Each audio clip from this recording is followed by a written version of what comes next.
2026. On that note, I welcome you to this evening edition of a Sport Extraordinary right here on Atlantic Television Network. My name is Emmanuel Michael, the Prime Minister of the Airways. I'm glad to be here this evening, yes, to take you through the happenings in the ever-busy world of sport. And of course, the Super Eagles, they continue massive preparation ahead of Wednesday's showdown against the host Morocco. And Manchester United has been booted out of the FA Cup as their search for a new interim manager continues. Details of this and many more will be yours when we are back from this short break. It promises to be a massive show this evening, so buckle up your seatbelt and be ready, because we are here to serve you with some of the electrifying and exciting stories in the world of sports this evening. Don't go anywhere, because we'll be back in a jiffy.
All right, you're welcome back from that short break. I'm not here alone this evening because Airport Temple is here with me. Temple, good evening and welcome to Sport Extra. Yeah, it's a delightful evening, I must say. Monday promises to always be a bumper package, and to be in this side of the divide is a pleasure for me.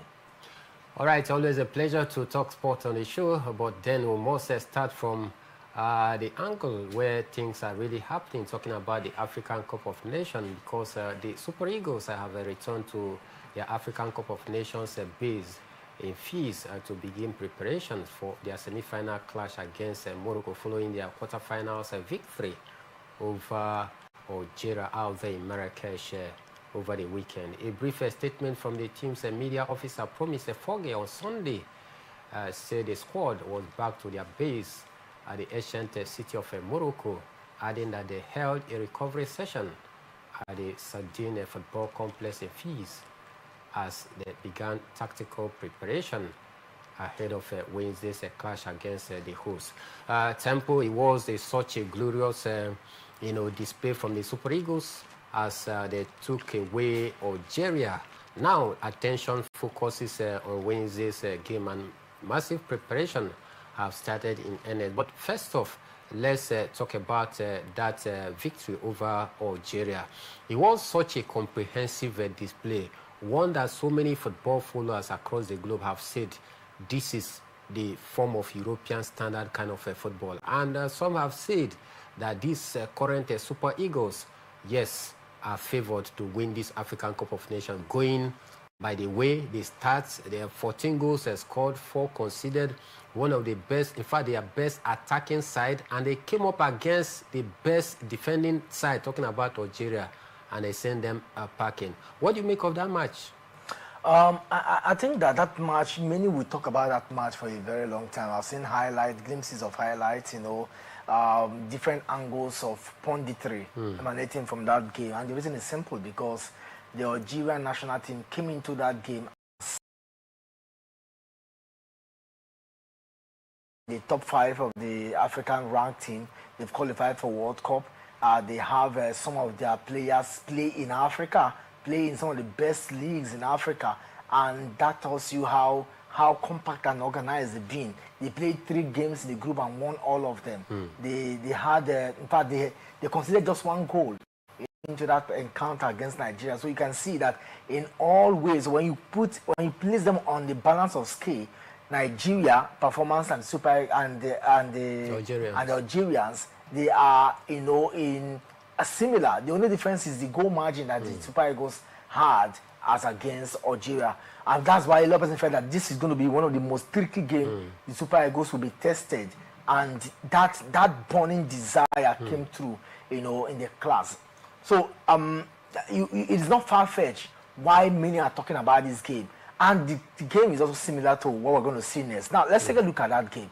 The Super Eagles had, that build-up gradually. And that's how it was in 2013 during the era of SY manager, in the person of Stephen Keshi of blessed memory. So you begin to look at it. The only difference is that in that time, Nigeria struggled even against Ethiopia to win against Ethiopia in the last game before they qualified. Yeah. And then when I played in the round of 16, we played Ivory Coast. A lot of person had thought that we are out already. So, and with that, the NFF had already prepared the aircraft to take us back. You remember all the drama that played in there. But this game, Nigeria grew gradually. The same thing happened during Joseph Pesero's era against when we played in Ivory Coast, when we got to the finals. We grew into the game gradually, but the difference between that time and this one was we played fantastic football. Now, you look at what transpired, was it in 2021 when Eguavon took us on a very solid ride in the group stages, played beautiful football, qualified, just to be knocked out by Tunisia. So a lot of contrasting fortunes, and a lot of people would think that, but after we won against Mozambique in unblemished fashion, that morale just came in like, come on, Nigeria is building something. But against a solid side like Algeria, nobody would have believed that we are going to neutralize them. Now, this is it. The manager of the side, in terms of tactics, is better. Yes, tactical is better than Eric Chell. If you look at his managerial profile and that of Eric Chell, you would think that prior to that game, so in all the way around, we are second fatal to Algeria. The only difference is that we had a very more compact team. In terms of valuation, we have better squad valuation that plays in Europe as compared to them. So Nigeria did the needful, neutralized them, played a very solid football. And this is also the very first time we are seeing the pairing between Semi Ajayi and Bassi. So you see that Nigeria had a more organized setup in terms of growing in the competition. Eric Chell has never had the luxury of having enough time with this player. You cannot say because he has played with them for a very long time.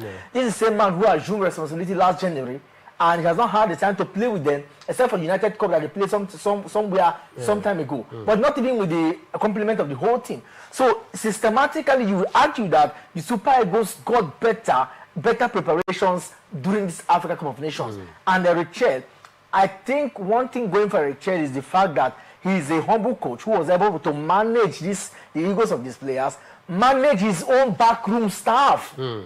He has Fidelis Idechukwu. Fidelis Idechukwu is one of the best coaches in the Nigeria Premier Football League. No argument about it. I'll talk about the man who won with Remo Stars, Gunmo Dede. He's also another tactical coach who has gone, who is gradually developing himself tactically. And then he has a VAR, a video analyst. That is a new development in the Super Eagles setup. And these are factors that have culminated to the gameplay you've seen the Super Eagles display against Algeria. Because the way we neutralize them is no different from what Arsenal is playing out there. It's not different from the heydays of Barca. It's not different from what we saw Pep Guardiola did with the City side, and that has gone to taking them to winning many laurels in Europe. So I think that what we have seen is just the beginning. The ability to make your opponent look nonsense and make them silly and make them look like they're nothing. And they never had a target, a shot on target. So as I listened to you guys on radio and I watched the game live, I just felt that, come on, I've never seen the Super Eagles play like this. And I think that all boils down to tactical finesse. All boils down to what they do in the boardroom, what they do outside the pitch, and practicing inside the pitch. So you see that everything they do is what is like a step. They know what to do. And I also think that somehow other coaches where the players are playing have also done a lot of contributions. Contribution may be modest contribution because these guys play in top clubs.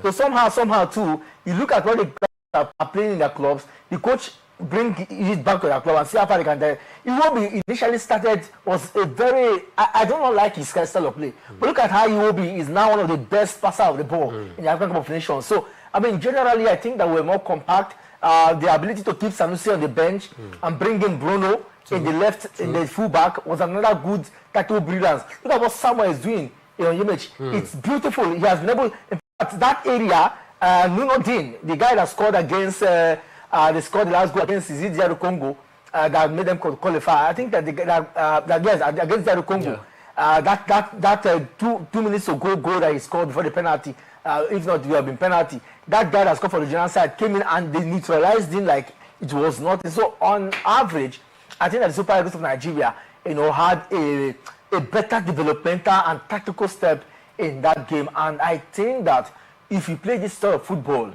it's going to be a winning football. And that is what certain MRC Faye did when he took over the affairs of Ivory Coast. Last AFCON. After they had a very misery, group stage, and the qualifier. Somehow the guy was able to build what he has with his knowledge of football, and look at what they're able to do, in the knockout stages of the African Cup of Nations. So I think that the Super Eagles have an advantage.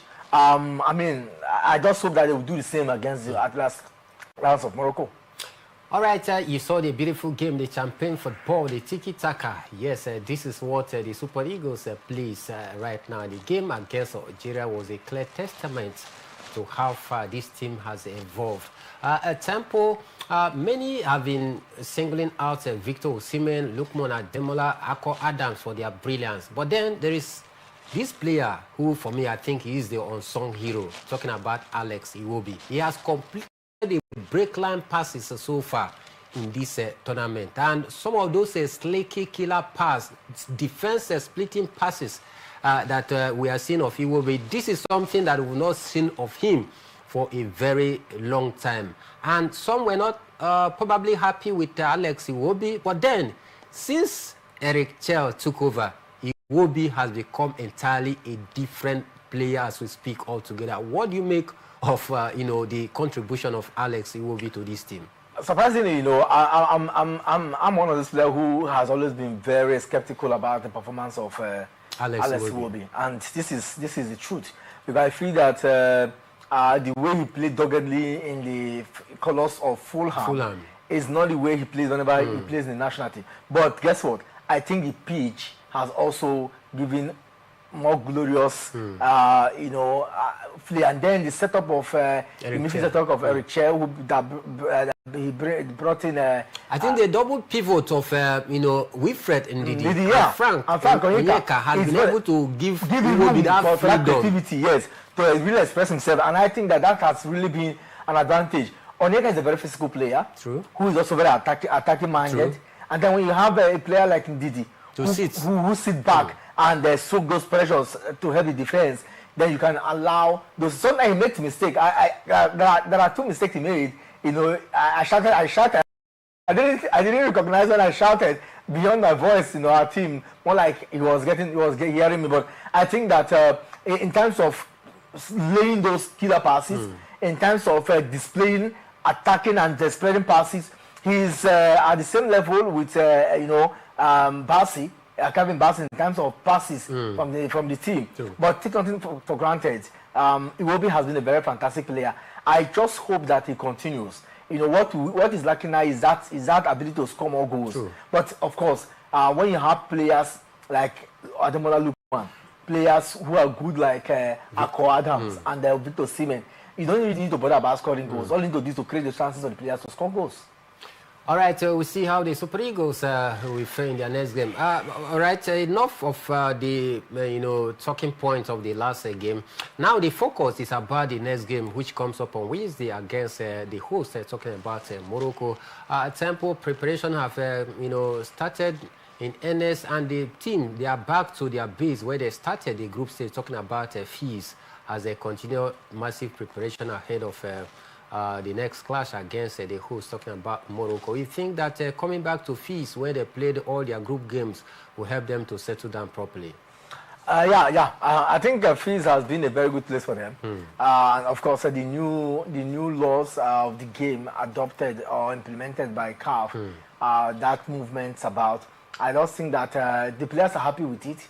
It gives them, Fils is like a home to them, and so back to settle before they get to move now to play the game on Wednesday. Travel back to Rabat to play that game. I think it's all about, it's one that we'll get to see how far it goes. But it's good because it's a quiet area in Morocco. You need all the quietness, you need all the less distractions for you to blend, recover. Okay, like they played on Saturday, they needed to recover on Sunday. So Sunday is just more of recovery. Yesterday they had some fair training. Today they are going to have some training. So you see some tactical work and all that. So you see that. I also love the fact that CAF gave enough room, enough days for. They know that players are not machines. Yeah. So they give enough days for them to recover. The one free day they gave, after the group stage in between each of the tournament is also fantastic because that is one thing that Super Eagles are, the players are broad based. They rest for like 3 days for them to play a game, except when there are key clashes. So they're used to that, and they bring in their best when they recover like 48 hours to play a particular game. And that's something I've seen that is really going well for the Super Eagles of Nigeria because it's just like the normal system in Europe.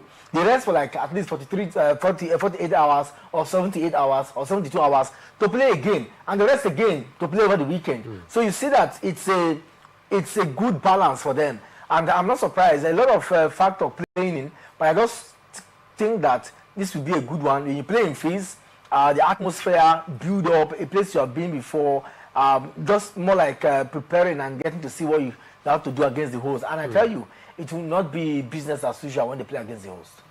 It won't be business as usual when they come up against the host, talking about Morocco, bearing in mind that the female version of the African Cup of Nations was won by the Nigerian Super Falcons and defeating this same Moroccan side in the final. So some sort of a revenge mission will be at the back of the Moroccans, and this makes the game even more tougher. But then we've talked about the beauty and the brilliance of the kind of football that the Super Eagles plays, forgetting to take a look at some other areas that the Super Eagles might be found wanting. Is there any particular department, any particular area, temple that you want to point out to say, okay, as a continual massive preparation ahead of Wednesday night clash, this is the particular area you feel that Eric Chell or probably the boys should correct, or you think no place at all for? No, I think there are. I think that I'll start from the defense. Okay. Samuel Saye has shown brilliance. It's been very fantastic.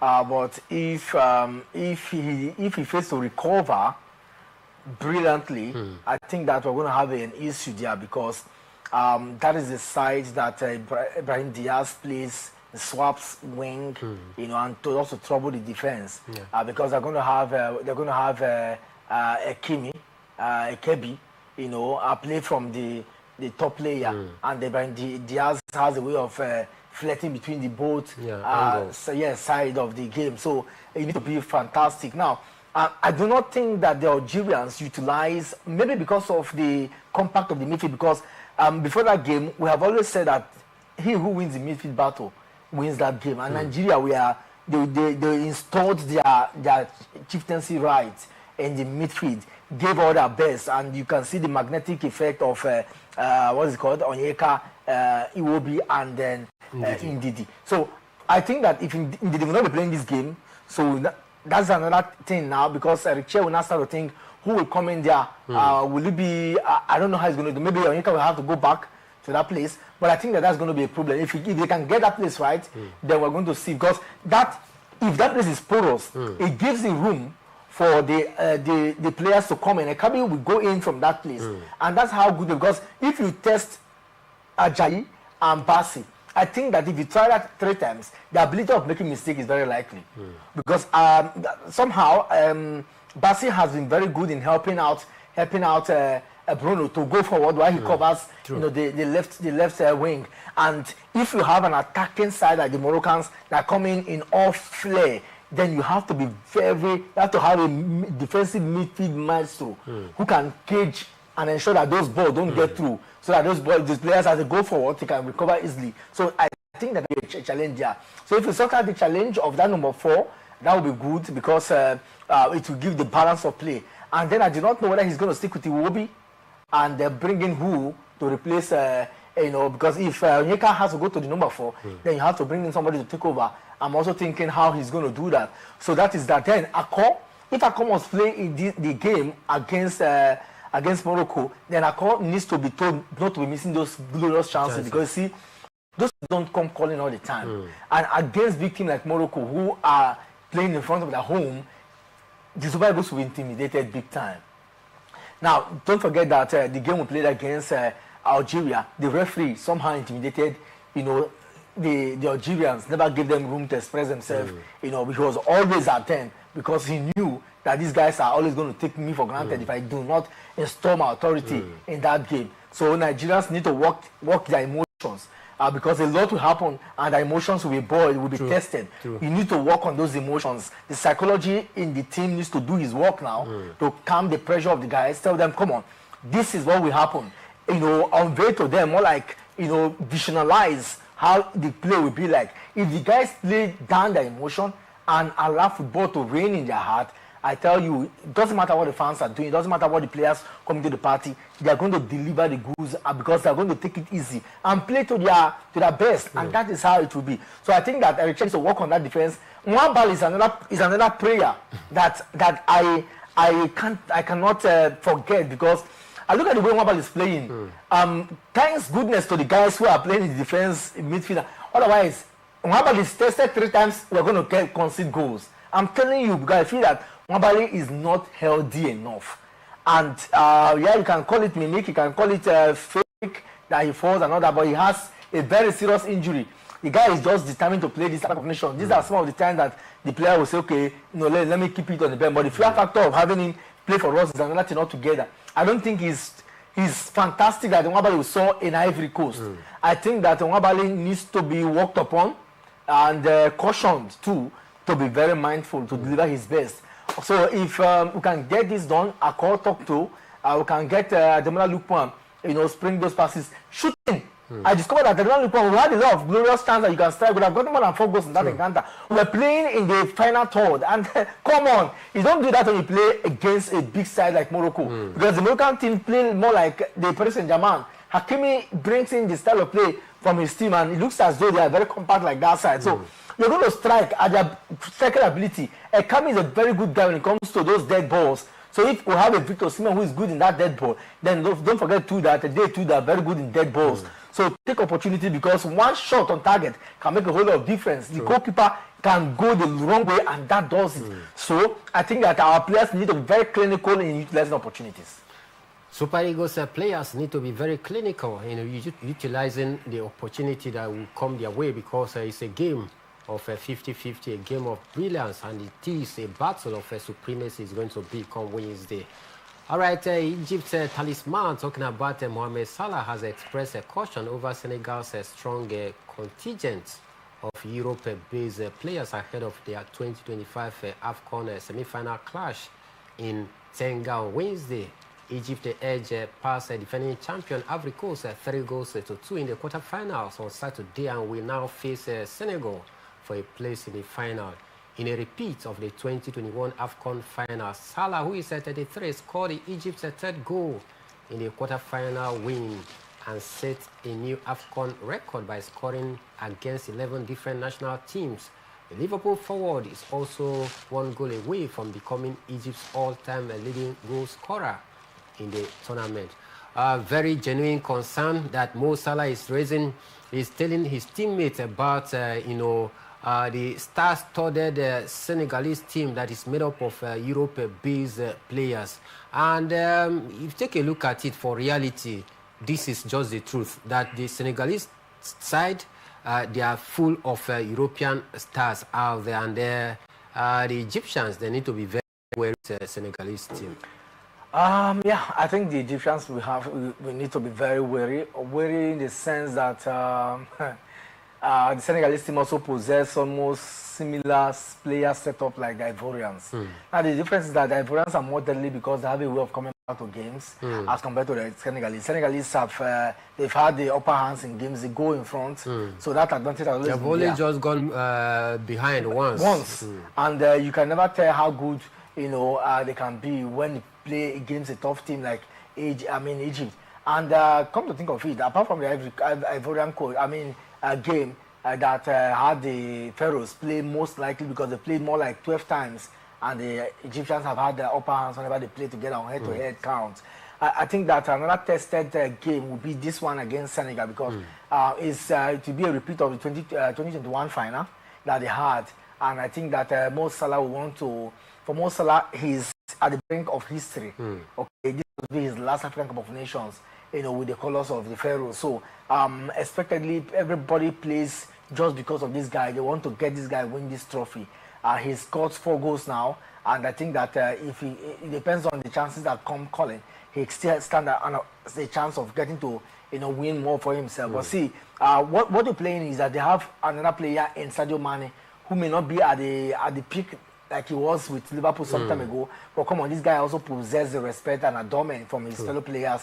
They respect, command a lot of respect, and he has a way of gingering the team to getting the vital result that they desire. So you see, on the balance of play, it will be the best of the side. The Senegalese have not been very fantastic in my own judgment, but I think that somehow they've had a way of getting the wins. It doesn't matter. A scrappy win for them is something good for them, and they move ahead with it. So I think that we're going to see Hossein Hassan.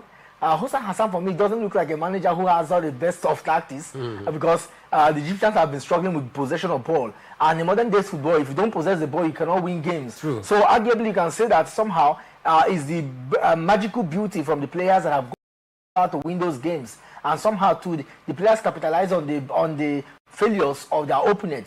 So are we going to see those failures in the game against Senegal?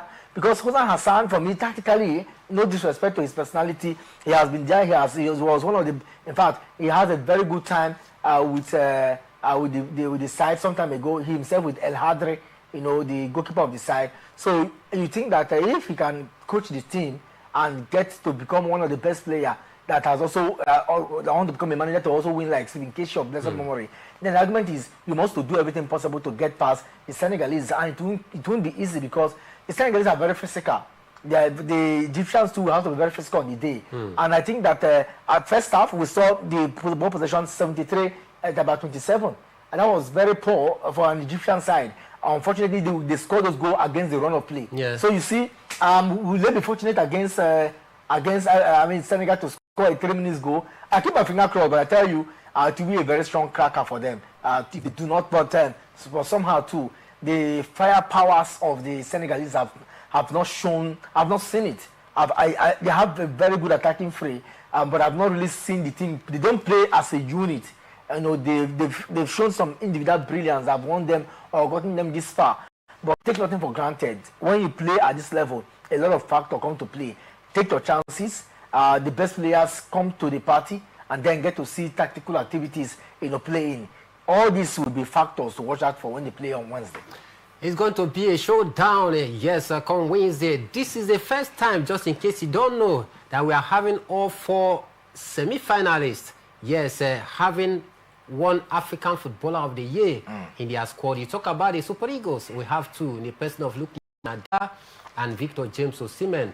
Egyptian, you have Mo Salah, yes, a former African Footballer of the Year winner. You talk about Senegal, Sadio Mane is there, former African Footballer of the Year. You talk about the host, the current African Footballer of the Year is from there. Talking about, yes, Hakimi. So it is a very big top 4 fight come Wednesday. This is the first time as well we'll be having all 4 teams having African coaches leading them to the semi-final. For for Egypt rather, yes, you have Hossein Hassan. For Super Eagles, you have Eric Chell, and Africa as well.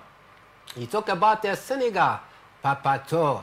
Then you talk about, yes, which other team that is left in the semi-final. You talk about Morocco, Roy Rodrigo is there. These are all African coaches. All 4 teams having all African coaches. All 4 teams having all African Footballer of the Year, previous and present in that team. This is to tell you how solid, yes, the quarterfinal looks like in the ongoing African Cup of Nations. Massive, been one of the most talked about competition as we speak right now globally. But at this point, we'll take a quick break. When we are back in the second half We head straight to Europe as Manchester United woes continues despite parting ways with Ruben Amorim.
All right, welcome back from that short break. Still an exciting moment we are having right here in the studio as we take you through the happenings in the world of sport. We told you how the Super Eagles are preparing massively ahead of Wednesday's showdown against the host Morocco, the best attacking side so far in this African Cup of Nations tournament, the Super Eagles.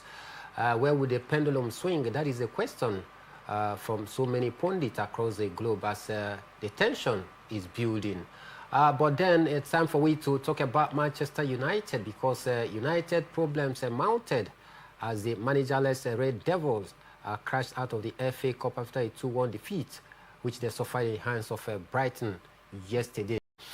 Tempo problem never, gets to finish with this Manchester United side. It is no longer about Ruben Amorim, but then a managerless Manchester United of falling in front of their home crowd. This is not the first time they've fallen at Old Trafford this season, but against Brighton and Hove Albion, the only title hopeful for Manchester United so far this season, they've been knocked out. What do you make of the whole stories and the whole problem bedeviling Manchester United?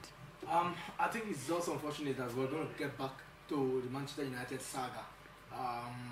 It now looks like in the last 4 years, the moment a coach is sacked, their story gets new and fresh. Then that's not to say that in the course of the season we've not had time to really look at how bad they played. But at least in the last 2 months, we've seen how Amorim seems to have steadied the ship. And so a lot of less talk has emanated from the Manchester United setup. I mean, seated 7th on the log in the English Premier League. One would think that somehow they're gradually returning to Namojo. Unfortunately, he was asked, and then we saw how bad United team was falling up. So a lot of factors have come into play. You look at the way they played against Brighton. I think that Darren Fletcher has been the substantive coach of the under-18 side. Has not really gathered the momentum to fix himself into the party. I was thinking that it would be another good opportunity to stamp your authority. You know, sometimes good coaches use those opportunities to establish what the stuff they are made of. You know, when you're coaching the Manchester United under 18, it's an advantage for you to, you know, build on the main team. So I thought that, okay, against Brighton, who they played some time ago, and it was not an easy one against them and Amorim. You know, even in their bad shape, but they were able to grind out those massive results. I think that it's not been easy at all for them, and getting to lose against them at home, I mean, it was a whole lot. Secondly, the distraction aside, you know, the Manchester United setup is another thing.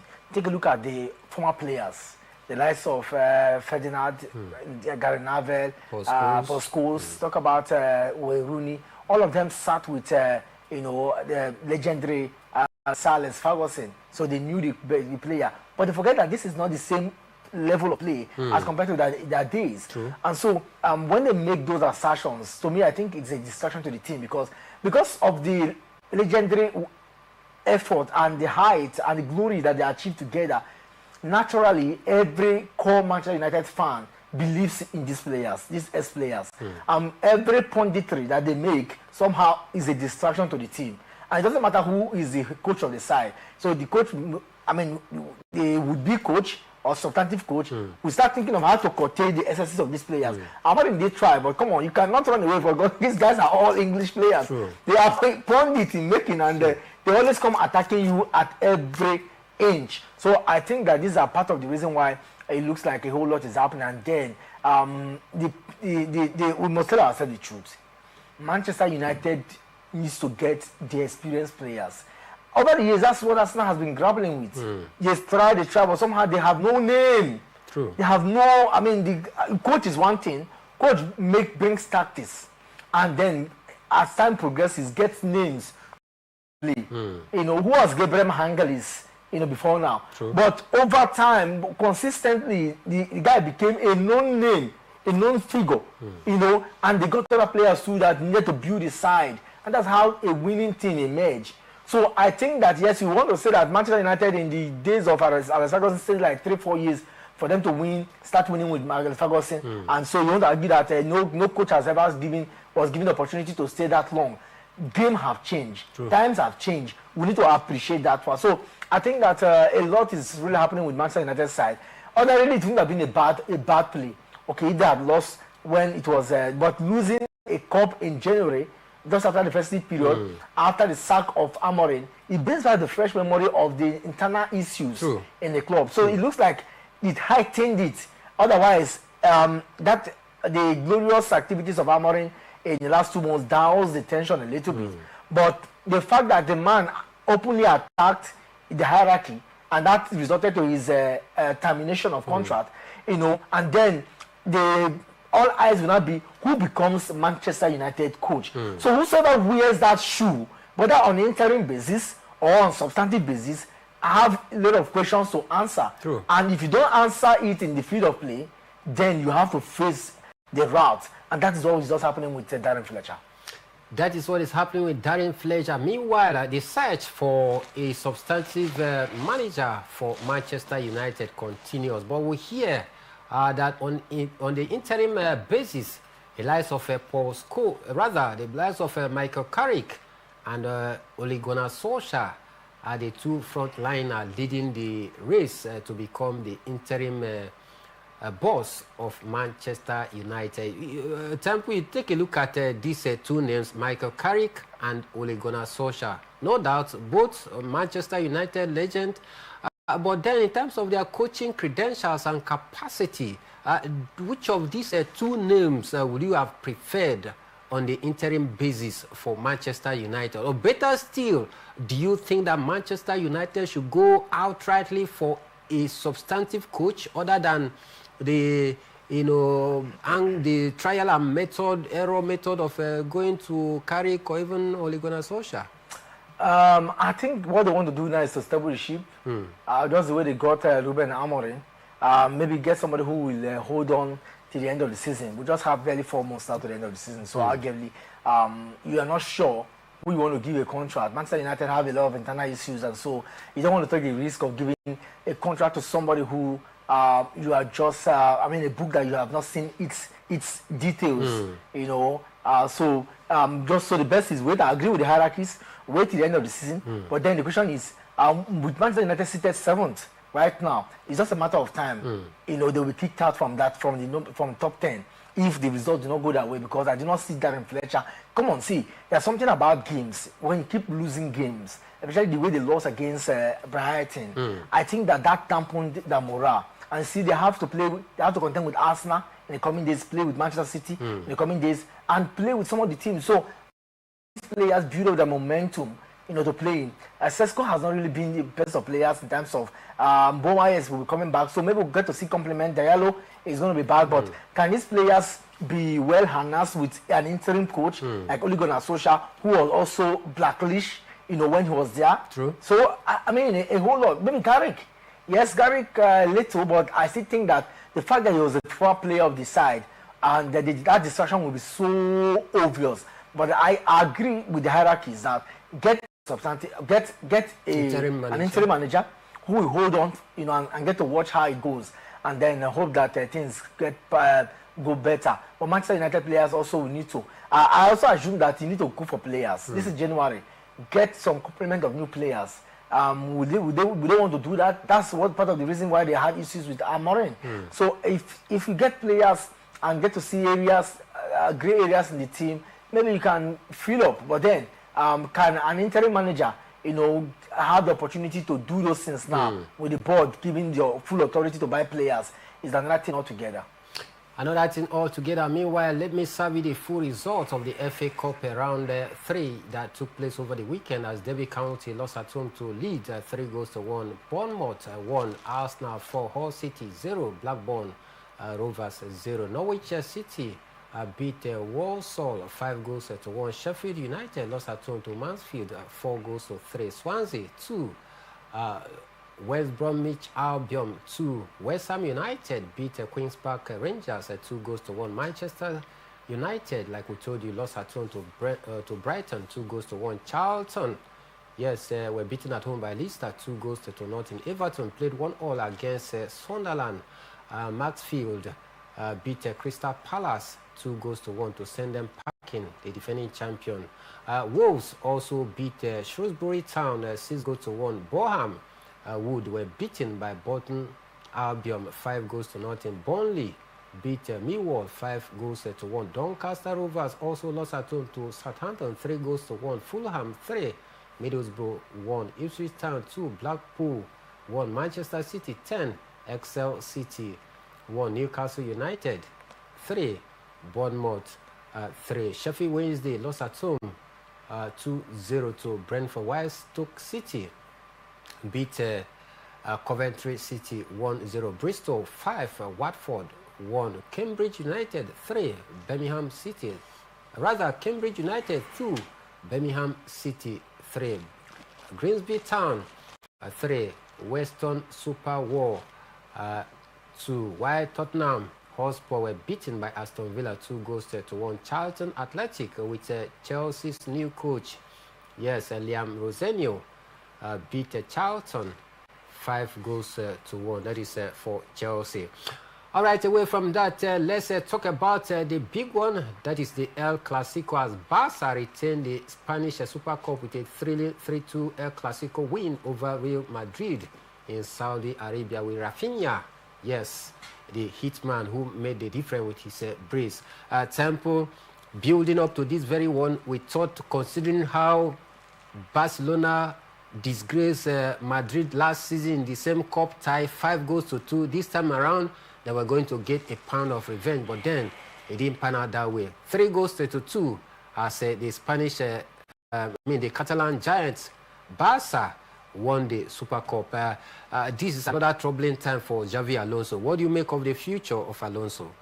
I think that with the way Alonso have fallen against Barca in recent time, it's even surprising that they have taken, Real Madrid have taken the whole lot. I mean, the El Clasico, in whichever form it comes, you know, is a highly recognized game because the hierarchies of the both clubs do not take it for granted. True. It doesn't matter how bad or how good they are. Whenever it comes to the El Clasico, in any form or any cup, in any time, it's always a show that, unfortunately, in recent times, it's been a one-way traffic, and not even fans of El Clasico are no longer pleased because Madrid are not coming to the party, and it boils down to one thing: it is either the manager is not getting the tactics to deliver, or the players are not giving their all.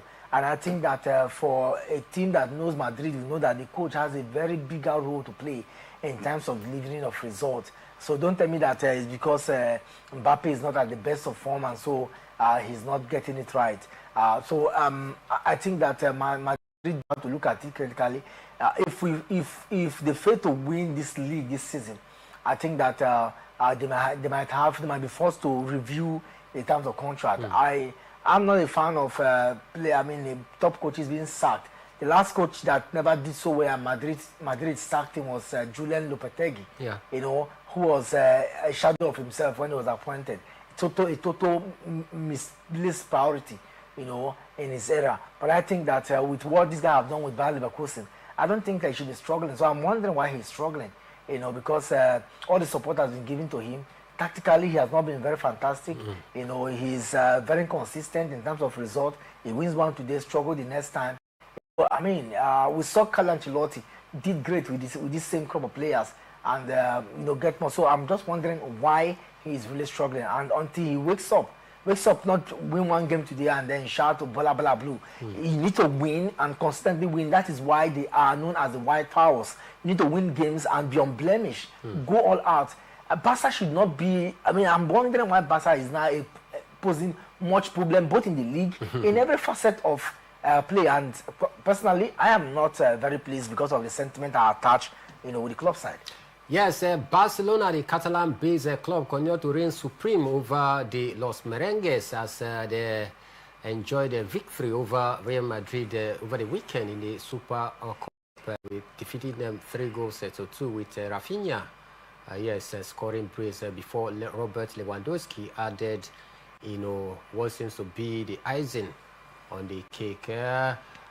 Some result that came through in the La Liga saw Rayo Vallecano beat Mallorca 2-1. Levante played 1-1 against Espanyol, while Real Oviedo also played 1-1 against Real Betis.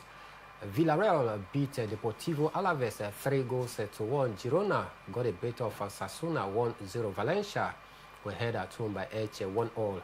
In the German Bundesliga, some results came through as well as Borussia Mönchengladbach beat Augsburg 4-0. Ruthless Bayern Munich destroyed Wolfsburg 8-1, while Heidenheim were held at home 2-2 against Cologne. Freiburg indeed fried Hamburger 2-1. Union Berlin played 2-2 against Mainz 05. Bayern Leverkusen were beaten at home by Stuttgart 4-1. St. Pauli against RB Leipzig was postponed. Also, Werder Bremen versus Hoffenheim games was also, you know, postponed. Now to the Italian Serie A, some results popped up as well as Lecce lost at home to Parma 2-1. Fiorentina played 1-1 against AC Milan, while Hellas Verona lost at home to Lazio. Inter Milan could not hold on as Rasmus Højlund struck late to deny Inter all 3 points. So it's ended